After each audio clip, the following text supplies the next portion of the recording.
Hello and welcome back to our study of Peninei Halacha, the teachings of Rabbi Eliezer Melamed, Shlita.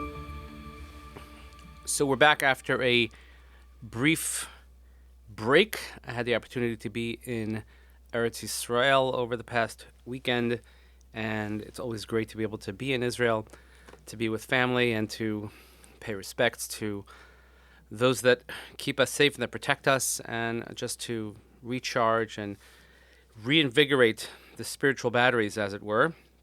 I also want to welcome aboard. We are starting, hopefully, welcoming a whole new cohort of listeners from MTVA in Yerushalayim, Ir HaKodesh. So thank you all for listening. And I also want to remind everyone to please continue davening for Chayalei Tzva Haganah Yisrael, Refuah Shlema L'chol Petzuei Yisrael, safe return of our hostages.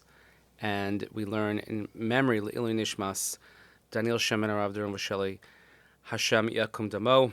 And when I was in Israel, I had the honor and the privilege to visit Har Herzl, and I was able to pay my respects to Daniel's grave. Of course, we know that Hamas, the evil enemy, is still holding his body. They have only remnants that are buried there, but he has a grave site, and we're able to pay our respects there. But again, that's part of returning our hostages, returning the bodies of those that we have lost as well. And now we learn, including Omer Neutra, Hashem Yakum Damo. We continue our learning. The next is Yayin Mevushal. So this is probably, when it comes to the topic of Yayin, of wine, and non-Jews, so this is where everybody knows Mevushal, what Mevushal is. So let's see. Yayin sheis bashel einu nesar b'magagoy. Wine that was cooked does not become prohibited when touched by a non-Jew. However, ovdei elilim lo hayu menaschim yayin mevushal leihem. Since when non-Jews would worship with libations to their gods, they would never use Mevushal wine, cooked wine. And therefore, and if wine is not even suitable, if it's not fitting to be used for that type of worship, then it's not going to be prohibited when a non-Jew touches it. If the non-Jew touched the wine before it was cooked, and the non-Jew touches the wine before it's cooked, then the wine goes through the cooking process, it's already usser. There's nothing you could do. You can't fix that by cooking the wine. So the poskim disagree as to at what point does wine become considered mevushal, and there are many, many different categorizations here. Lamaisa yeshnan shtei deos. He says, practically speaking, there are two opinions. Ladasa machmirin mishoshi ishtana tamo ba'ofan nikar, k'fi shekor la'achar shayan roteach v'shohal eish ad shahnozlim shabo bisma'atim ba'ofan nikar machmas ha'idui. From the time that the taste of the wine is recognizably different, and this happens after it's boiling and it's sitting on the flame until whatever oozes out from that, it's so recognizably different because of the evaporation. L'dasa makilin, and according to those who are lenient, mishosh yagil l'chom shemaschel l'shanos tamon, until it gets hot enough that it begins to change the taste. And he says this happens when the wine reaches a temperature of about 70 degrees.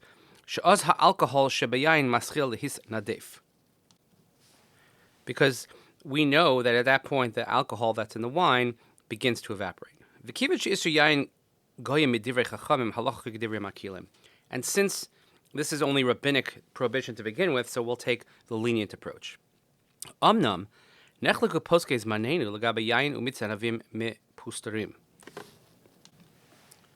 So we have an interesting question nowadays about wine or grape juice that is pasteurized.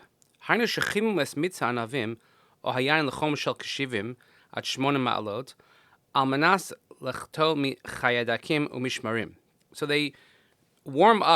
heated up this grape juice or the wine to at least 70 or 80 degrees so that they can rid it of any sediment or anything.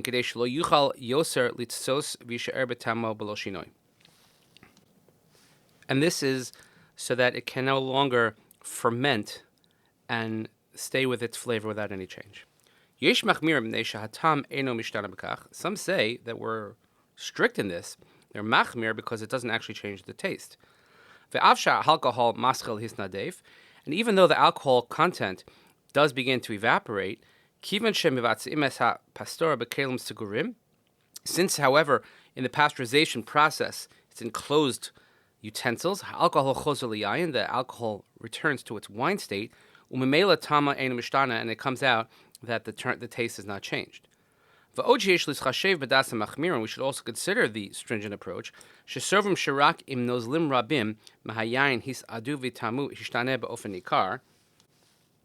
These stringent opinions hold that only if the liquids, much of the liquid from the wine, if it evaporates and it changes in a recognizable way, ein bo iser, then there's no prohibition. Mineged, on the other hand, yesh sovrim shehoel b'poel hayayin hagila dargas chom shemvashelas aso. They think since this liquid, this wine, reaches a temperature that has the ability to cook it, to be bishul, and the alcohol begins to evaporate, then it is changed from its original state and there is no prohibition. And even if afterwards the alcohol that evaporates goes and turns back to wine, nevertheless, since it was already in that mevushal state, we consider it as mevushal. In addition, these quotes from Igros Moshe, interesting, he quotes from Rav Avad Yosef and from Rav Goren. He says that the anine tam, which is a great word, anine tam is the experts, the connoisseurs, they can detect the difference between mevushal and non-mevushal. So the truth is anybody who is, you don't have to be a connoisseur, but even a regular wine drinker, you can most likely detect the difference between mevushal and non-mevushal wines. People who do care about wine will often, if not always, opt for and prefer non-mevushal wine. And since this is, again, a rabbinic prohibition, halacha kedas hamakilin, we could be lenient. And those who want to be careful can be strict. But even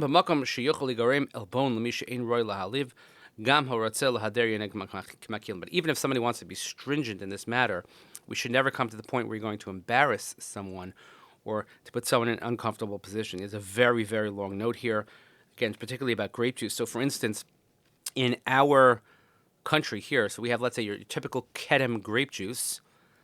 There's a difference. If one buys, normally we buy, let's say, the smaller bottles, the small glass bottles, they're probably about, I don't know the sizes because we use not the metric system or sometimes use the metric system, but let's say it's the size of a 1 liter bottle of soda, let's say.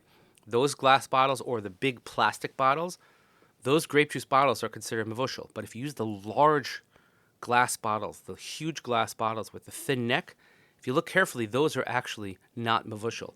So one has to be careful with these things. But generally, all yayin is marked. All wine that we have that's kosher, and the wine market has exploded in such a great way in the last number of years. But every wine is labeled, and it says mevushal or it says eino mevushal. If it is not labeled, most likely it is not mevushal. One should just be aware of that. So you have to check. And if you're not sure, you could always contact the company. You can look. Or you have to sometimes look very carefully on the bottle because they hide the letters, and usually it's in Hebrew, to look carefully. But again, this is the concept of mevushal. Once it's mevushal, it's no longer in the category that any non-Jew would use it for libations, even though they don't even have that today. But in other words, in the principle of this prohibition, it wouldn't take place, and therefore touching the wine would not postle it from use. It would not render it unusable for a Jewish person. So we thank everybody for joining us back. Thank you for bearing with us as we took a little break here, but please continue davening for Charlei Tzvagnei Israel, for Shalom L'chol Petzuei Israel, safe return of our hostages, and we daven and learn Le'ili Nishmas, Seren Daniel Shimon, Rav Jerome Shelley, Hashem Yikum Damo. Thanks so much again for joining us. Hope you have a great day. We'll see you here next time.